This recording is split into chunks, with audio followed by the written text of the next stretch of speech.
saying some connecting to cloud. Please carry on.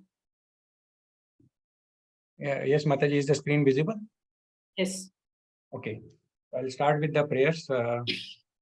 Om Agyan Timrandasya Jnananjana Shalakaya Chakshurunmilitam Yena Tasmai Shri Guruve Nama Shri Chaitanya Manobhishtam Sthapitam Yena Bhutale Swayam Rupa Kadamayam Dadati Swapadantigam Vandeham Shri Gurum Shri Utpada Kamalam Shri Gurun Vaishnavansha Shri Rupam Sagra Jatam Sagana Raghunathan Tam Sajivam Savadaitam Savadutam Parijan Saitam Krishna Chaitanya Devam Shri Radha Krishna Padan Sagan Lalita Shri Vishakhan Vitanscha He Krishna Karuna Sindhu Dina Bandhu Jagatpate Gopesh Gopika Kanta Radha Kanta Namastute Tapta Kanchan Gaurangi Radhe Vindavaneshwari Vishpanu Sute Devi Pranmami Hari Priye Vancha Kalpatarobhescha Kripa Sindhu Bevacha Patitanam Pavnebhyo Vaishnavebhyo Namo Namah Jai Shri Krishna Chaitanya Prabhu Nityananda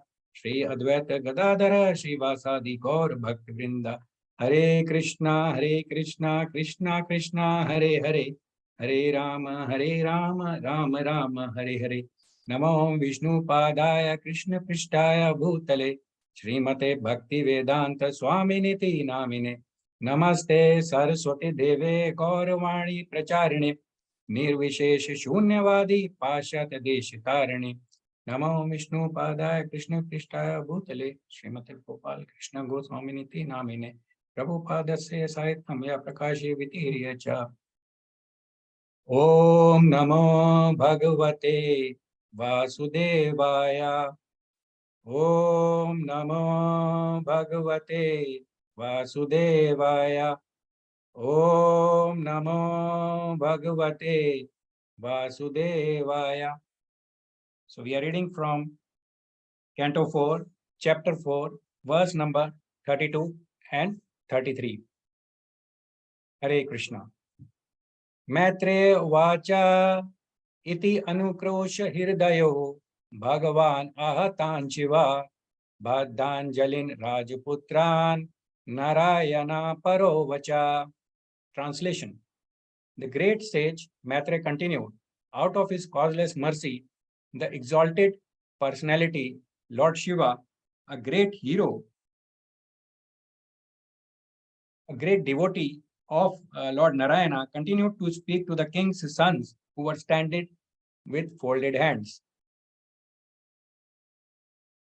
We go on to verse number 33, translation. Lord Shiva addressed the Supreme Personality of Godhead with the following prayer. O Supreme Personality of Godhead, all glories unto you. You are the most exalted of all self-realized souls. Since you are always auspicious for the self-realized, I wish that you be auspicious for me. You are worshipable by virtue of the all perfect instructions you give. You are the super soul, and therefore I offer my obeisances unto you as the supreme living being.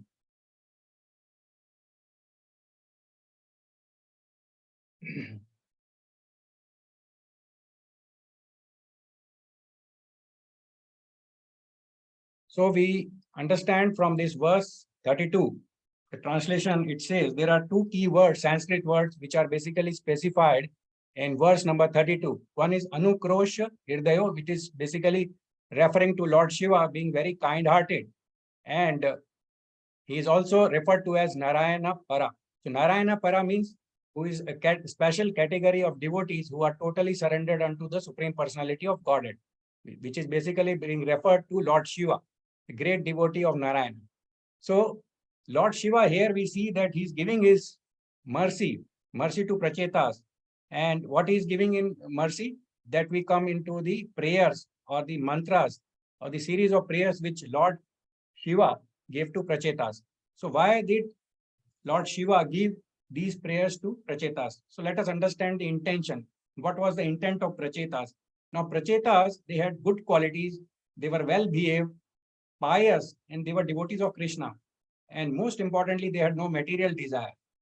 Now, intent of Prachetas was to procreate as per the desire of Krishna coming to Lord Brahma and their father King Bharisa.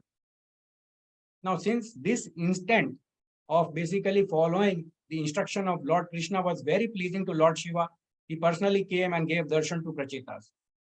Whereas we understand that Logis, by dint of their austerity, they are not able to get darshan of Lord Shiva. So we understand that the intent should be very clear.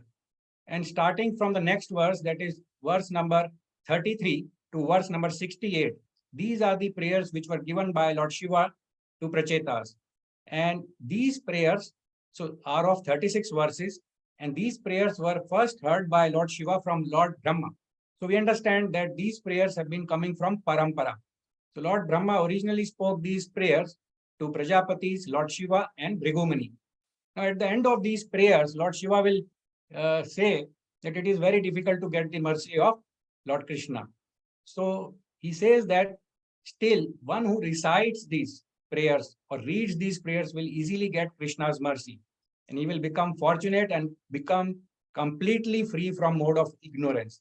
Now, Guru's mercy, we see that it comes in the form of his personal instructions. In the case of Prachetas, they got the direct personal instructions from their spiritual master, who is none other than Lord Shiva. Lord Shiva taught these mantras and asked them to hear these mantras or these prayers attentively. And if they do this kind of attentive hearing and follow the instruction given by Lord Shiva, then what is the end goal they will achieve? They will achieve the highest perfection of human existence, which is basically nothing but Krishna Prem or Vishnu Bhakti. And Lord Shiva has been specified with a Sanskrit word as Narayana Para. Now, Narayana Para means those devotees who are totally dependent on the mercy of the Supreme Lord, they totally take shelter of the Supreme Lord. So Lord Shiva used same words for Maharaj Chitraketu when he was cursed by Mother Parvati, as we see in verse number Srimad Bhagavatam 6.17.28. It says like this: Narayana Parasarve Na Kutaschana Bhibhyati Swarga Pavarga Narkeshu Apitulyartha Darshina. So the meaning of this verse, it says like this, that the devotees of the Supreme Personality of Godhead, they never fear any condition of life. For them, the heavenly planets or the hellish planets or even liberation, they are all the same, because they are not interested in these things. They are what they are interested in? They are interested only in the service of the Supreme Lord. So we understand that quality of Narayana Para is basically they are having the they convert the greatest calamity in their life to the greatest opportunity or greatest benefit by surrendering unto the Supreme Personality of Godhead. Now let us consider few examples. We see that when the when the war of Mahabharata in Kurukshetra was over, Krishna was about to leave, and Ashwatthama was releasing the Brahma Astra, and Uttara was rushing towards Lord Krishna and told Lord Krishna, prayed to Lord Krishna that great calamity has come onto my son who is in my womb. So Lord Krishna, on hearing these prayers from Uttara, he immediately expanded himself and entered the womb of Uttara and dispels the Brahmastra. In fact, he entered into the womb to give his darshan to Parikshit Maharaj, because the name Parikshit was given because he had basically taken the darshan, beautiful darshan of Lord Krishna, and he was just wondering who this beautiful personality is, and he has come to give me special protection. So immediately after the birth, Lord Parikshit Maharaj was searching for Lord Krishna, which is basically every devotee's business. So this great calamity imposed by releasing of the Brahma Astra by Ashwatthama, it got converted into an opportunity by Parikshit Maharaj, that he transformed his life by searching for Krishna his whole life. He had the darshan of Lord Krishna while in the womb itself. So we understand that he is a Narayana Para. Parikshit Maharaj is a Narayana Para. Now we understand the power of mantras, why these prayers were given from Lord Shiva to Prachetas. Now, we understand from various examples in Srimad Bhagavatam, because these mantras, they have inconceivable potency. Now, Kardam Muni, we read about Kardam Muni, and he chanted some mantras, and a fantastic mention was, aerial mention was ready. Similarly, in another case where evil Veena was there and the Brahmins chanted some mantras and King Veena was dead. Then Draupadi and Pandavas, they were in exile. They were going on a pilgrimage along with Lomash Muni. And they were going and they had to basically traverse through a difficult terrain which had mountains. So they had to climb mountains. And suddenly Draupadi fainted and she fell sick. So Lomash Muni, he pronounced certain mantras. And after hearing those mantras, Draupadi actually became okay. And then she started continue the pilgrimage. So this Hare Krishna Mahamantra, which is imported from Golok Vrindavan, and it is said by Chaitanya Mahaprabhu that he has invested all his personal potencies in Hare Krishna Mahamantra. Now, power of chanting of spiritual mantra, we can just appreciate by understanding the story of Gop Kumara, an ordinary cohort boy. We see that he was grazing the cows in the fields of Vrindavan and he saw a saintly person who was basically crying profusely. So Gop Kumar story is given in Srimad Bhagavatam and it is said that he approached the saintly person and he asked him that, can I do some service for you? So Gop Kumar started to serve that saintly person on a daily basis and he starts chanting Gopal mantra. So if when he chanted the Gopal mantra half the way, he started crying. And when he completed the chanting of Gopal mantra, he fell unconscious. Now, after some time, the spiritual master of that saintly person, he left, but still he continued to have strong faith in the words of the spiritual master, though he did not know how to chant the Gopal mantra properly because that was never taught by the spiritual master. But he still had the faith and he continued the chanting. And he traveled the entire universe, starting from Brahma Loka to Shiva Loka, then to Vaikuntha, followed by Ayodhya, and then Dwarka, and then finally he reached Golok Vrindavana. So we can see from this example of Gop Kumar that how these chanting of these spiritual mantras, if received from the right source, they have the potency. They have got great potency. Similarly, at the time of the Harinam initiation, the disciples, they get the beads from the spiritual master on which the spiritual master has completed the chanting of Hare Krishna Mahamantra. So that those beads, they are having the power and complete potency of the mantra. So if we take the mantra and the from the right source or the bona fide spiritual master, then we are going to get its full advantage or full potency. Now, let us take the example of an analogy. Like we take the example of a bulb that is connected to a wire. Wire is also connected to a plug, and then plug is in connection with powerhouse. Suppose if the plug or powerhouse is not there, then bulb and wire become useless. So similarly, if the mantra is not connected to the parampara or the disciplic succession or the spiritual master, bona fide spiritual master, it will not have its full strength. So we also see another example of a seed of a banyan tree. A banyan tree, if it is sown directly into the ground, it will not turn into a tree, even though you water it or you expose it to sunshine. But if that banyan tree seed, if it is eaten by a sparrow and then it is passed along with its stool, then a majestic banyan tree will come out. So mantra received from the bona fide spiritual master has got complete power. And in the last line of the purport of Srila Prabhupada of verse 32, it is mentioned that Lord Shiva asked Prachetas to do attentive hearing. Now, attentive hearing was important because all the anarthas which crop up and the blockers and the hindrances of the devotional service, they come from inattentive hearing. So devotees, they lose taste in devotional activities, and in fact, many lectures, it is told that the root of all problems is inattention in devotional service practices. So whenever we are basically doing inattention, we are creating problems in our devotional life. As compared to this attentive hearing, it will give us not only the taste in the devotional practices, but also help us develop tolerance and humility. So the remedy which basically comes up for the inattentive chanting is that we have to make an active effort and chant in association of devotees who chant attentively. So I try to apply this principle in my daily life. Like daily I sleep at 9:30 and get up at 3:30 so that I can get proper sleep. I am fresh and I'm ready to go to temple, and then I try to chant in the association of senior devotees, brahmacharis, who are basically chanting attentively. So Srila Prabhupada says that our love for Godhead is shown by how much we are eager, compassionate, and enthusiastic to give this love of Godhead to others. Now, Srila Prabhupada, he himself was so eager, so compassionate, so enthusiastic that even he took the risk of preaching the Krishna consciousness movement to even hardcore countries like Russia and China, where even you cannot even take a Bhagavad Gita with you. So that was the mood of Srila Prabhupada, where he had so much eagerness, enthusiasm, and compassion and determination to serve the humanity by giving them the love of Godhead. And similarly, here in this case of Prachetas and Lord Shiva, he knew very well that anyone who is facilitating the path of Godhead to the sincere seekers of the love of Godhead will definitely become dear to Krishna.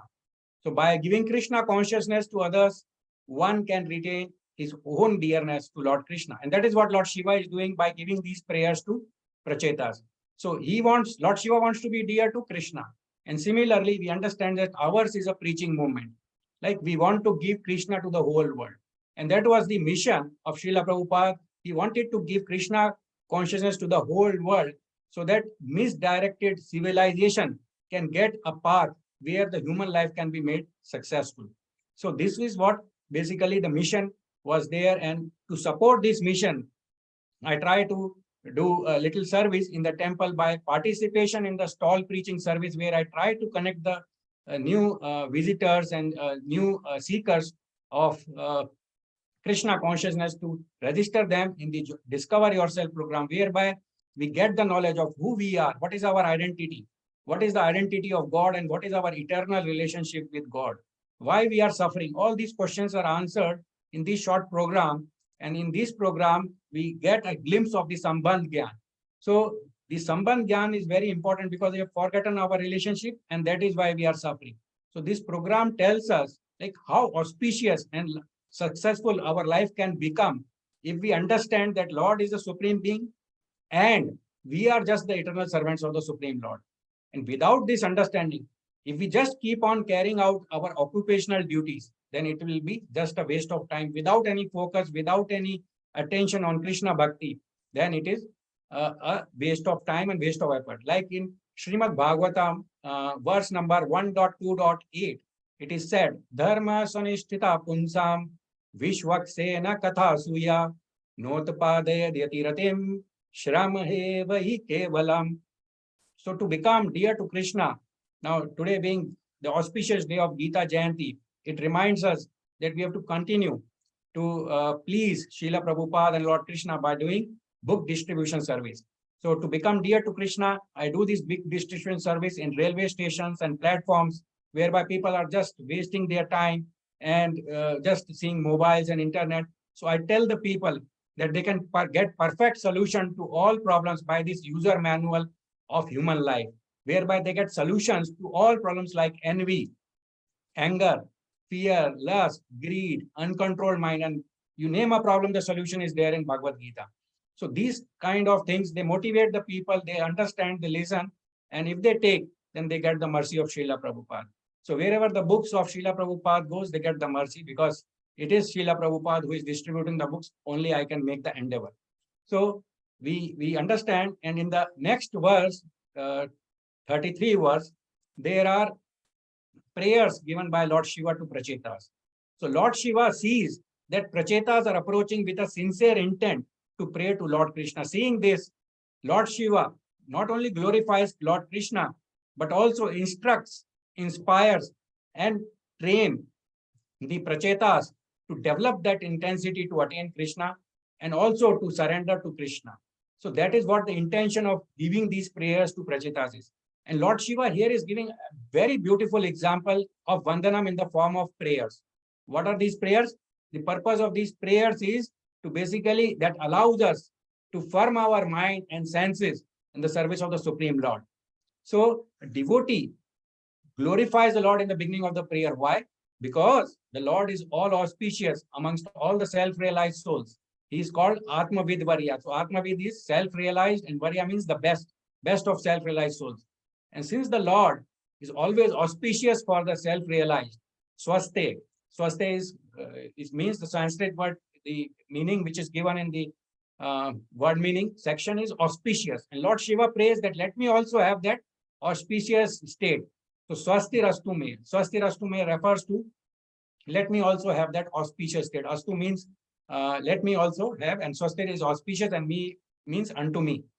So I learned from this that we have to I glorify the Lord in the beginning of the prayers. I was doing a mistake earlier sometimes that I did the prayers and I was doing the glorification in the later part of my prayers.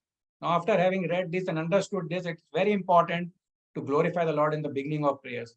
Now, we have this Kevala Ashtakam as part of one of our Vaishnava bhajans, where it is said that Madhuram Madhure Bhyoapi Mangale Bhyoapi Mangalam Pavanam Pavane Bhyoapi Hare Nameva Kevalam. So in this Vaishnava bhajan, we all know that the Lord's name is all auspicious. So anything which is connected with the Lord becomes all the more auspicious. Similarly, it is told to us time and again, we attend Mangala Arti, we recite the Guru Ashtakam prayers in the morning in the temple at 4:30. We are told that if we attend Mangala Arti, our life will become auspicious.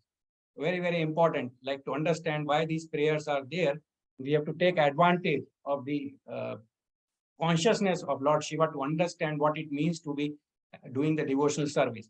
Now, to have this kind of a prayerful mood during my japa, I make special prayers to my Lord, to Lord Krishna, which I learned in the japa retreat session by His Grace Mahatma Prabhuji, who is basically a very senior disciple of Srila Prabhupada. So he gave some japa affirmations, and I get to reinforce because of this Vandanam. Vandanam is like Lord Shiva is giving the prayers to Prachetas, which is basically prayers. So I do the prayers before starting the chanting. And I say to the Lord that, please, Lord, please help me. Please allow me to come closer to you. Please purify me. Please empower me to serve and please you. And please help me overcome my anarthas. So after this prayerful mood, I start my chanting. And in Katha Upanishad, verse number 2.2.13, it is said, Nityo Nityanam Chetanas Chetananam Eko Yo Bhaumam Vidadhati Kaman. So in this verse, it means that Lord is the supreme being. He is the chief individual living entity, leader of all the subordinate living entities. So by this understanding, we develop the realization, we all living entities are the servants of the Supreme Lord. And by having this realization understood, then we become established in an all auspicious state. So the second prayer of Lord Shiva, the first prayer was he is requesting, he's praying to the Lord that please allow me to have that auspicious state in my life. And the second prayer, Lord Shiva is worshipping by virtue of all the perfect instructions given by the Lord. So when the Lord is giving instructions to his worshipper, the worshipper also becomes perfect. And that is what Lord Shiva prays there, that let me also gain that perfection by worshipping you. And the word, Sanskrit word used for worshipping is Radham. So Lord gives instructions as a super soul, seated in the heart of all the living entities. And Lord Shiva, he offers him respect by the word Sarvasva, Sarvasma Atmane. So that refers to the supreme soul, which is resident in our heart. So in Bhagavad Gita 15.15, the Lord says, Sarvasya cham hirdisa nivishto, matta smriti jnanam aponam cha, vedescha sarvera ahmeva vedyo, vedanti krid veda evacham. So in this, the verse, the Lord is saying that he gives instructions to his worshipper. And since the Lord and his instructions are all perfect, the worshipper also becomes all perfect. So similarly, when the devotee is practicing devotional service, Lord says in Bhagavad Gita 10.10, Tesham satata yuktanam bhajatam priti purvakam tadami buddhi yogam tam yena mamupayanti te. So Lord says that I give instructions, I give directions to my devotees so that they can make advancement in devotional service. They do not need to fear to getting misled in the path of devotional service. So Lord is so merciful to his devotees.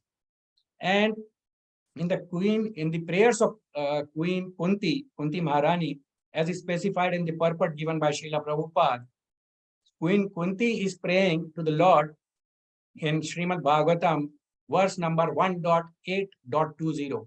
She says, Tata Paramhansanam Muninam Amalatmanam Bhakti Yoga Vidanartam Katham Pashyam Hi Striya.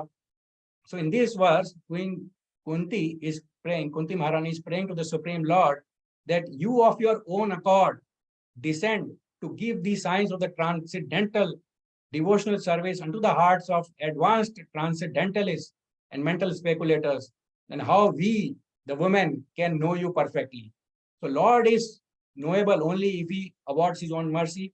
Otherwise, it is not possible to know the glories of the Lord or even to understand him. So by our endeavor, we can never understand the glorious qualities and the pastimes of the Supreme Lord. In another verse, Srimad Bhagavatam, verse number 1.7.10, this is a verse which is called as the Atmaram verse, because the Atmarams, they are of two types. One are the personalists, and the second category is the impersonalists, those who are attracted to the impersonal Brahman. But we see that impersonalists who are basically attracted to the impersonal Brahman, they also get attracted towards the transcendental qualities of the Lord.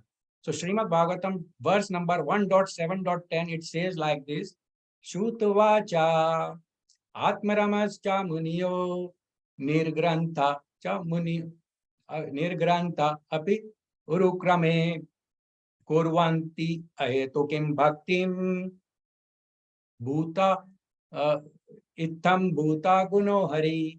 So this verse says the Atmarams, the transcendentalists who are always interested in the self-realization activities, and they're not interested in anything in the activities of the material world, but they are engaged in the spiritual realization because they have a desire to render unalloyed devotional service unto the Supreme Personality of Godhead. So this means that the Lord possesses transcendental qualities which can even attract the liberated souls, those who are even in the got attraction for the impersonal Brahman, they also get attracted. We see this example of Shukdev Goswami. Shukdev Goswami was initially impersonalist, and when he heard about Lord Krishna, his qualities, his pastimes, he immediately started to begin Ananya Bhakti, which is basically pure devotional service. And then we understand from this incident that how wonderful the Lord's qualities are, how wonderful his pastimes are. So even the impersonalists, they get attracted. So we understand this from the example of Shukdev Goswami. Now, another thing I want to just share, that in the material world, the concept of service is something which is based on obligation, and the service is considered not to be an enjoyable activity. So the master tries to exploit servant, and the servant wants to basically do as much as possible, and wants in return to be paid as much as possible.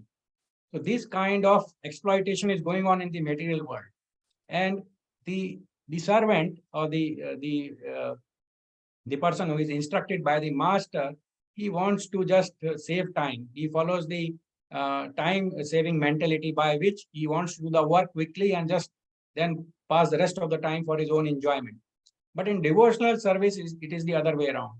One who gets the service of the Lord, he becomes happy, he becomes blissful. And by doing that kind of service, he gets the desire to get more and more service. He just requests the authorities, can I do some more service? Do I need to do anything more to serve you, or can I do something better to improve my service? He will ask only either more service, or he will ask about areas of improvement in the service. And also he will also express gratitude for getting service. So that means he is always blissful, he is always happy, and he wants more and more service of the Supreme Lord. This is unlike the situation in the material world where the people just want to escape the service. Like there are some corporate offices where the people are sitting in front of the laptops or desktop, and they are just sipping coffee, and they're just waiting for the time to come that where they can rush out of the office and go back home. So they are not doing anything. They are just pretending to be something, but sipping coffee and doing nothing. So, but in this devotional service, it is so blissful. It is so blissful that the devotees who serve the Lord, they get to have that pleasure, that anand, that bliss, and they want more and more. So with this, actually, I will I'll end my lecture on these verses of 32 and 33. So if there are any questions, or I request the devotees of the exalted assembly of devotees, the Bhakti Vedansis, I request to kindly ask questions on these two verses if you have, and allow me to make an attempt to answer whatever little knowledge I have gathered by reading these verses. Hare Krishna, Murari Prabhuji, please, may I ask? Yes, Hare Krishna Prabhu. Thank you very much. Hare Krishna, Thank you very much for your nice lecture. I want to ask, you mentioned about this chanting of the holy name, and how we cannot get the full benefit when we take the mantra from the unauthorized source. So my question is, what kind of benefit we actually get from it, because we see that some people are still chanting, without, taking the initiation, or even different mantras. There are so many mantras, in all Vedic literatures, but still that kind of person, in some way or some sense, they are, like nice, or they. So my question is, to what extent this mantra actually helps them to make progress, or where is the end of the, the power of the chanting of the mantra when it is not connected to the parampara? Yeah, I appreciate your question. It is a very, very valid question. In fact, very practical question also, because we see in ISKCON, like devotees, in fact, new seekers, when they come, we give them a japa beads and they start chanting. And after some time, if the mentor or the counselor seems fit, then he proposes his name for initiation after consultation with the senior authorities. So you see, in the purport of text 32, Srila Prabhupada says that for the mantra to give its complete benefit, or to manifest its complete power, it has to come from a bona fide source. And for our case, the bona fide source is the bona fide spiritual master. And bona fide spiritual master means that he is a person from the disciplic succession. So if we are chanting the holy name without getting the beads from the spiritual master during the spiritual initiation, it doesn't mean that it will not have any effect. But the effect will take some time, more time, to bring its desired result. The end result of chanting on beads is to develop the love of Godhead. Now, if suppose we are taking the beads and we are not taking those beads from the spiritual master, definitely the holy name will have its impact, but it will not have that much impact as much as it is being taken from the spiritual master at the time of Harinam initiation. So we may take more number of births to achieve that love of Godhead, which is our objective of life, to make our life successful, to get the human perfection of life. We have to basically minimize the time in which the full power of the spiritual mantra can get manifested. So definitely the time required will be more for its power to get manifested. Secondly, like if it is connected with the parampara, if it is connected with the spiritual master in a disciplic succession, definitely we have a direct connection via the spiritual master to Lord Krishna. So we are connected, right? But if it is not given in the Harinam Diksha or spiritual initiation, then probably we are not connected, in the sense that we are doing the chanting, we are started to purify our consciousness, but definitely the results will be slow, and it will be lesser than that in case of the getting the mantra from the spiritual master. So Prabhuji, did I answer your question? One thing more, that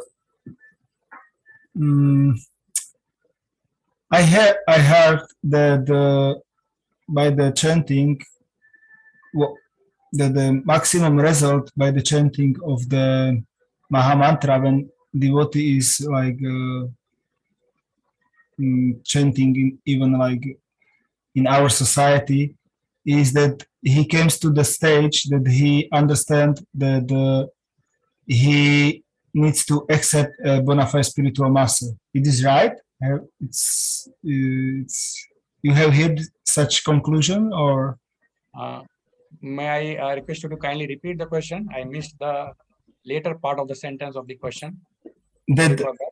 Yeah, no problem. That when somebody is chanting the Mahamantra, that the maximum result which he can achieve when he is not initiated by a bona fide spiritual master is that he will come to the understanding that he must take the shelter of bona fide spiritual master and be initiated. That is the maximum result which he can achieve.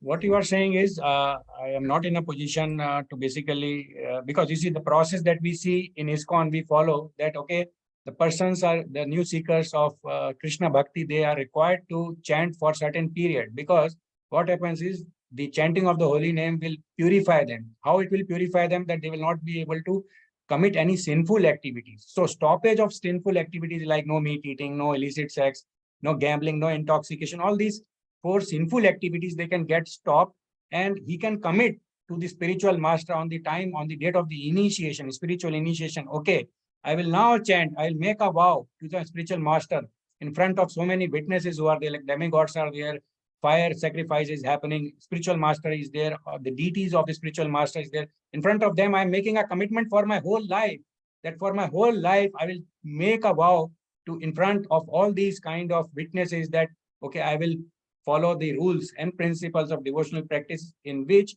I will follow the 4 regulative principles, and I will daily chant 16 rounds of Hare Krishna Mahamantra. So once that kind of a conviction, determination, and that kind of a promise which can be made by a sincere seeker, then definitely he can take up the initiation. Because some people, they achieve that state in 2 years. Some people, they achieve in 10 years. Because some people, they are not able to leave tea and coffee, because they say that, okay, I cannot live without tea. I can stay without the Harinam, it is okay, but I cannot leave tea. So some people, so it is basically different varying levels of consciousness. So the Harinam has different impact. So like if a person is there, he's very sincere, he says that, okay, I have to achieve the love of God, and I have to go to Golak Vrindavan in this very birth itself, then he will be able to progress further. So it depends upon the level of consciousness of the individual, and definitely the Harinam will purify. But how quickly it will purify that person, it will depend on the consciousness, current consciousness of that devotee. Thank you, Prabhuji. Thank you for asking such a wonderful question. Thank you, Prabhuji. Yes, Yurisha Gatiram Mataji, please. Hare Krishna Prabhu. Thank you very Hare much Krishna. for Hare Krishna Mataji. Thank you very much for a thought-provoking class. I do have a question related to service. Now, I know you mentioned about service, and you talked about exploitation of service between master and servant in the modern world, and people want to just give the bare minimum and then go off and have the free time for themselves. There is also outside of devotees, there's also a negative connotation to the word servant. To devotees, it's a bit different, but to non-devotees, it's seen in a negative light sometimes. So my question to you is, how would you convince non-devotees, to engage in service and to take that role of servant, because that's ultimately the role that a devotee takes? How would you do that in your preaching application? Yeah, Mataji, very nice question, very relevant one, and thank you very much for asking that. And actually, like we do these seminars on Discover Yourself program. We have a 7-day program where we basically give this Sambandh Gyan, knowledge of our relationship with the God, with the Supreme Lord. Like what is our actual identity? Why we are suffering in this world? Like the sufferings, the threefold miseries are there. Everybody has to undergo. Even if we don't like it, we cannot just overcome these miseries without, no scientific advancement can help us overcome these kind of threefold miseries. So the relationship of servant and master will come when we develop the love of Godhead. Now that love of Godhead can manifest when we do attentive chanting in the association of devotees, when we get to hear from the devotees that how much Lord Krishna is beautiful and how much the Lord loves us. Now, when there is a loving relationship between the living entity and the Supreme Lord, definitely he can do anything for the Supreme Lord. Now, take for example, the case of a child and mother. The child is newly born and the mother is cleaning and also she is feeding the child, and she's not bothered about her sleep. She is waking up at night, she is serving the child. Every now and then the child is passing on urine and stool, and then still she is cleaning. So there is no kind of a relationship where there are selfish interests of the mother. Now, if we basically serve the other person without any interest, then that is only because of pure love. So that pure love will manifest when we stay in the association of devotees, do the attentive chanting, hear Bhagavatam classes regularly, understand how much affectionate Lord Krishna is towards us, how much merciful he is. So when we have that loving relationship, which definitely is not a day, will not happen in a day, in 1 day or 1 month or 1 year, it may take a lot of time. But still we hear from scriptures that we have to attain that love of Godhead. And when we attain that love of Godhead, service will become natural. Now we are doing the Vaidhi Bhakti, and then we'll have to do the Raghunuga Bhakti, where we develop that natural affection. Like today we have to get up for Mangala Aarti. We have to put some active effort. Without that active effort, it is not because of the love that we are able to go for Mangala Aarti at 3:30 or 4:30. So because of that Vaidhi Bhakti, we have to follow the instructions given by the spiritual master to develop that love of Godhead. And once that love of Godhead is in place, then we don't have to put any effort to wake up for Mangala Aarti. So that loving relationship between the servitor and the master is important. So that's loving relationship. If it is there, we understand who we are, we understand our relationship with the Supreme Personality of Godhead and what is our duties towards him. We understand that and we see other devotees following that. Then definitely in association of devotees, we also become like that. So association of devotees who are interested in serving, who love service, they feel happy because it is also like what I am going to gain after doing this service. So he will see the devotee's face blissful. Even though he is tired on Janmashtami by standing there for 10 hours or 12 hours, but he still is blissful, he is happy, and his face is shining brilliantly. So when the new seeker sees all these things, then he will also get attracted towards that service. But definitely this service will be different from the service which is there in the material world, where everybody considers that service as an obligation. Nobody wants to enjoy that kind of service. So I hope, Mataji, I was able to answer that. Yes, thank you very much, Prabhu. Hare Krishna. Hare Krishna. Thank you, Mataji. Yes, Mataji, you wanted to ask something, Madhuri Mataji. Yeah, you were talking about your life and your experience with related to this Mahamantra. Can you please explain more? Because I love to hear more about it.